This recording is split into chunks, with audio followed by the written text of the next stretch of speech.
good morning or good night, depending on where you're watching or where you're watching and whatnot. Time is weird.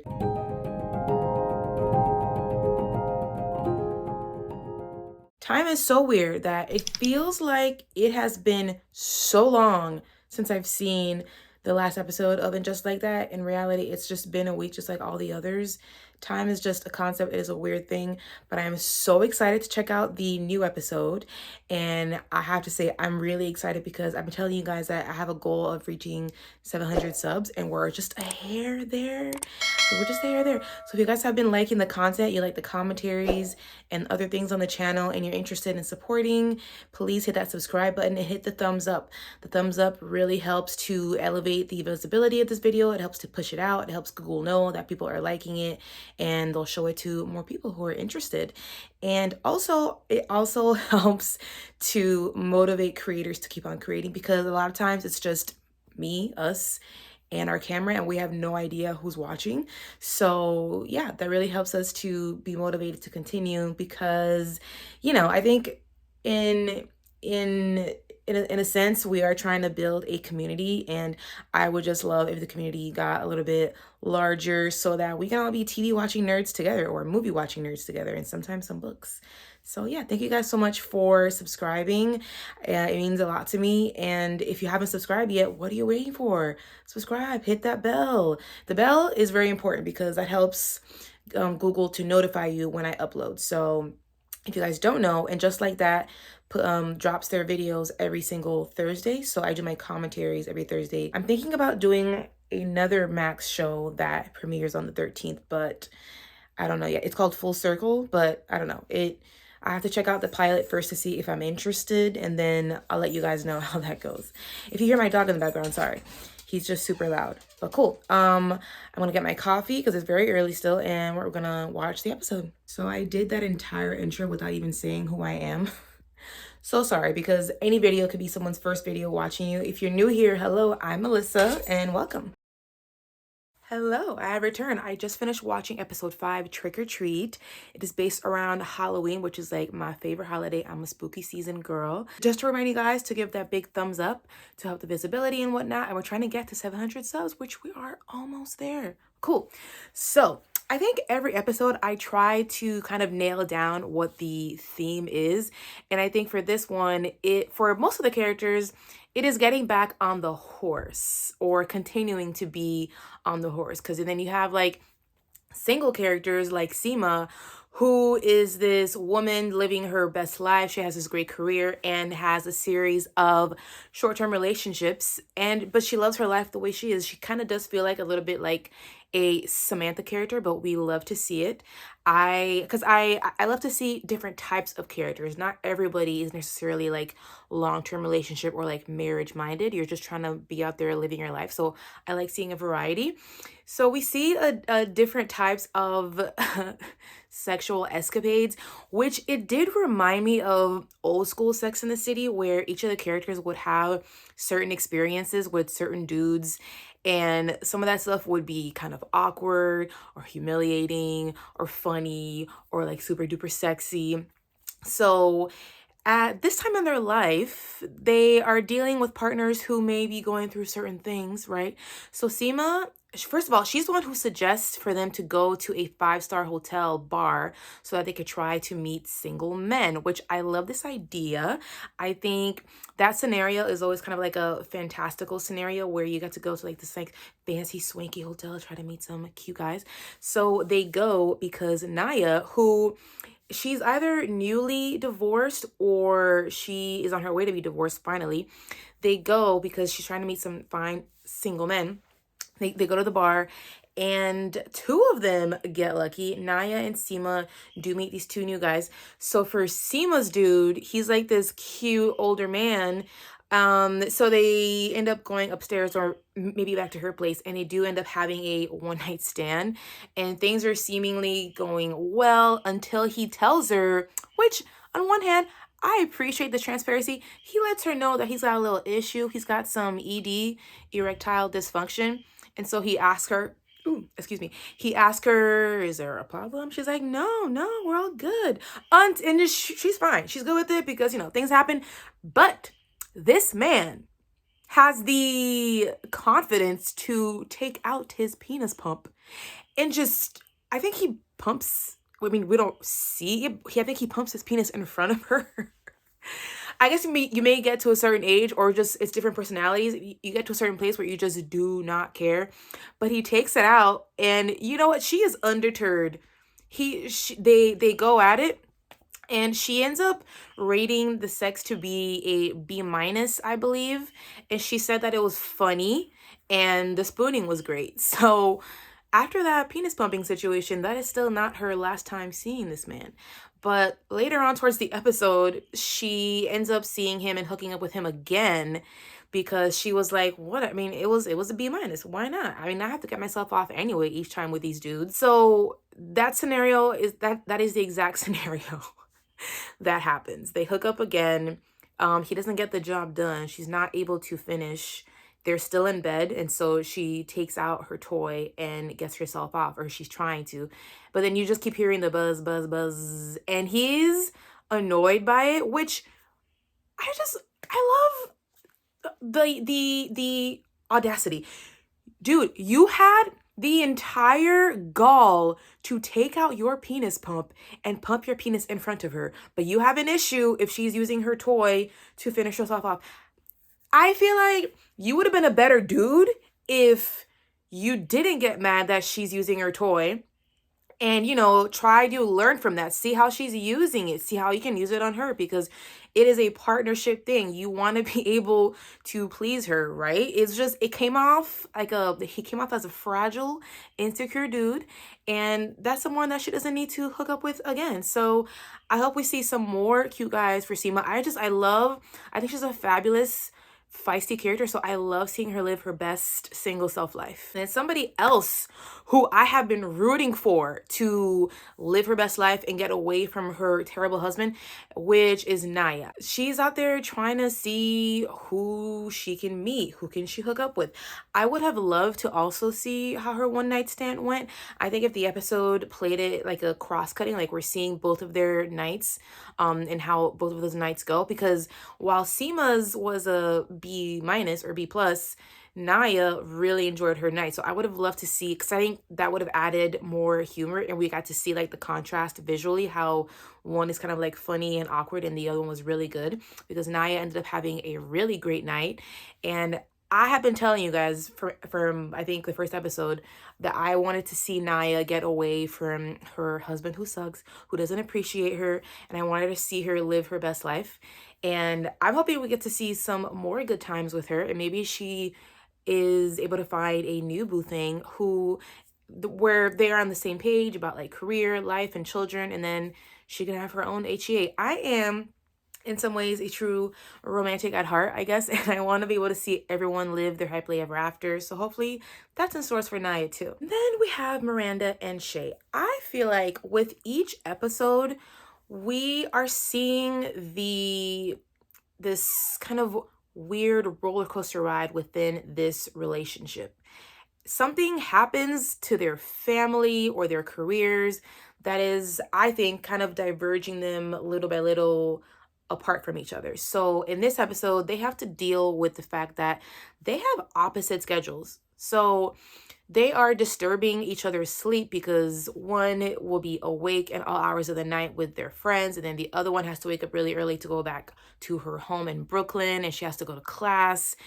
And I think they are trying to show us different things that are slowly but surely tearing this relationship apart, which goes to show, just you can have all these feelings for someone, you could be so into them and think you're on the right path and in the same page, but there's just too many little things that are going on in both your lives that are just not making it work. It's just not compatible. I do think that Miranda, because of her guilt for breaking up her family, is in a sense overcompensating at times, to the point where, I mean, Brady is a child still, right? But he's not a baby. He's not a toddler. So why do you have to go back home? Why do you have to wake up mad early to go back home to Brooklyn to make sure you make him breakfast? Like, he can make his own breakfast. But I get it. She's feeling guilty. She's overcompensating. And I thought that would be something that Shay would have called Miranda out on, because it is kind of ridiculous that she's having to do that. Why you don't have to spoon feed him. He's not a baby. I do want to talk about this opening with this Halloween costume party. It's like a fundraising event that Charlotte is throwing, which I think is hilarious because nobody knows how to dress up for Halloween.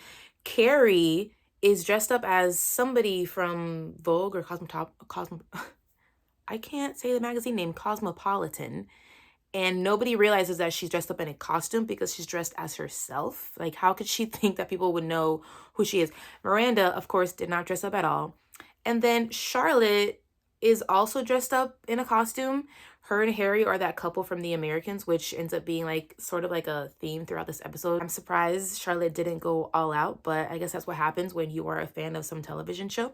So with Charlotte, again, ends up having a storyline that is really not having to do anything with other people's storyline.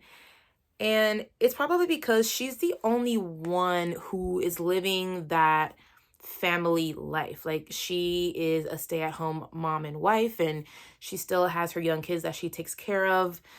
So now she's dealing with one of her kids, Rock, who is discovered at some park by a man who thinks by a man who thinks that they will be great as a model. So of course at first the parents think, no, this is creepy, this doesn't make any sense, we're not doing it.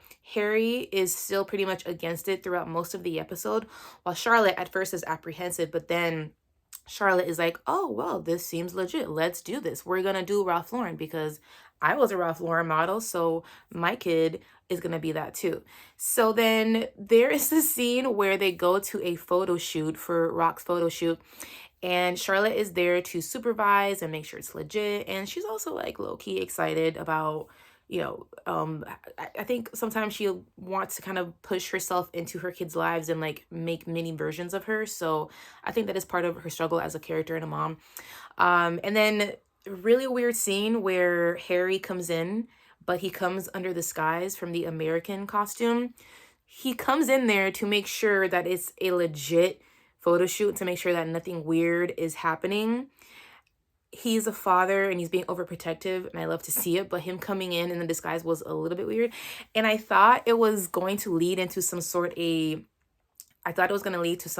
weird sexual escapade, because that was sort of the theme of this episode, because it looked like they were kind of doing a role-playing the American situation, because because they act like spies at the photo shoot. Charlotte is like, what are you doing here? Like, making sure not to really look at him. Charlotte comes in and she's like, you need to leave, because if Rock sees you, they will never trust you again. So Harry, after making sure that it is a legit photo shoot, he does end up leaving, and then the photo shoot happens. So we'll see what happens with that storyline.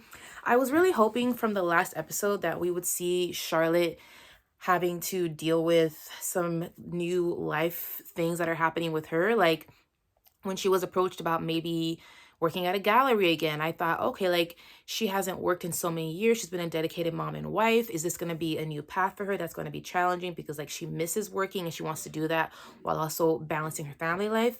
I was hoping we were going to get that, because otherwise, why even add that scene there? Is it just going to be a useless point of plot? I don't know, but hopefully that comes back around, because I would like to see just a little bit more of a story and a struggle for the character of Charlotte, because so far I just feel like Charlotte's storyline so far feels like filler. Lastly, let us talk about Carrie. So sexual escapades are what I think is the theme of this episode, and we see how she has a run-in with this biker dude whose name is George. He's some tech guy. He's invented like 3 apps on his way to making the 4th one. And he has a very weird relationship with his business partner. His business partner is pretty much like his wife. Carrie calls him out on it towards the end of the episode. And I agree. So they have this meet cute where she is standing in the bike lane and he is on his bike and he's like yelling at her to get out of the way, and then she doesn't get away in time. So then he falls off of his bike, and then he breaks his wrist, and she goes to the emergency room with him because she is feeling so guilty. And she also has already told him her name, and she's afraid of getting sued because she's very Googleable and she is a rich widow. So she goes with him all the way to the emergency room, waits, and this continues on as she's feeling guilty and whatnot, and she thinks he may be in a bind, that he's broke because his credit card at the emergency room does not work. But she goes to visit him in this really huge loft, and it ends up, I mean, you know that he's like rich, he's comfortable. She brings him lunch. She brings him a bunch of soup for reasons. I have to wonder, like, did you really go because you were worried and feeling guilty, or you were like trying to get back on the horse and you were horny? Like, he was a cute guy. He is the same actor who's been on a ton of Law and Order episodes because he is Mariska Hargitay's husband IRL. So I was excited to see him. It's fun. This also reminded me of the funny, awkward sexual encounters that the show had back in the day. So if it really felt nostalgic for me to see that happening, I thought it was funny. And I think it probably did serve its purpose because I have to imagine it's going to be hard and a little awkward to find new people that you connect with, whether it's going to be just a one night stand or if it's somebody that you're trying to make a long-term relationship happen again. It's going to be a little bit hard and awkward sometimes, especially having the added layer of you're still going through the grief of of losing a husband. So I thought it was pretty funny. And I have to say, I kind of kept wondering if Paul was actually only your work business partner. Like, were you lying about being single? Are you actually a gay man who is actually bisexual? Because I felt like Paul was coming on way too strong. But I guess if you're working on a huge project that's going to possibly make you lots of money, you're going to come off a little too strong. But yeah, George was coming off as a little bit too attached to his work. He was a workaholic. And I am glad to see that Carrie has learned a few things over the years, and she saw like the red flag, unlike Miranda, who's not seeing any red flags. She saw some of the red flags and was like, nope, peace out. I don't need this. I'm good. I will find penis somewhere else. So if we're going to talk about rating this episode, because it gave me the nostalgic feels and it felt like the most Sex in the City episode with the antics that are going around their single life, I'm going to give it a 4.5 out of 5 flowers. I do flowers, if you don't know, because flowers are very much a part of Carrie's wardrobe throughout the entire series. So that's why I do flowers instead of stars. Look, maybe I'm just nostalgic, but it gave me the feels back. I really enjoyed it. I liked seeing the antics and the escapades and some of the relationship issues that we would get from an old school Sex and the City episode. So I'm going to give it 4.5 out of 5 flowers. That was fun. I was excited to tune in and watch this episode. I'll see you guys next week. Reminder that these episodes come out every Thursday, so my commentaries will be up every single Thursday. So if you don't want to miss, hit the subscribe button, hit that bell. Hitting the bell is super important so that Google/YouTube notifies you whenever I upload. And we're trying to get to 700. And then after that milestone, we're going to try to do 800 and then so on and so forth. But we're going to take it day by day. I do other shows on this channel. I've done Bridgerton in the past. I'll be doing season 3. I've done House of the Dragon. I've done Black Mirror.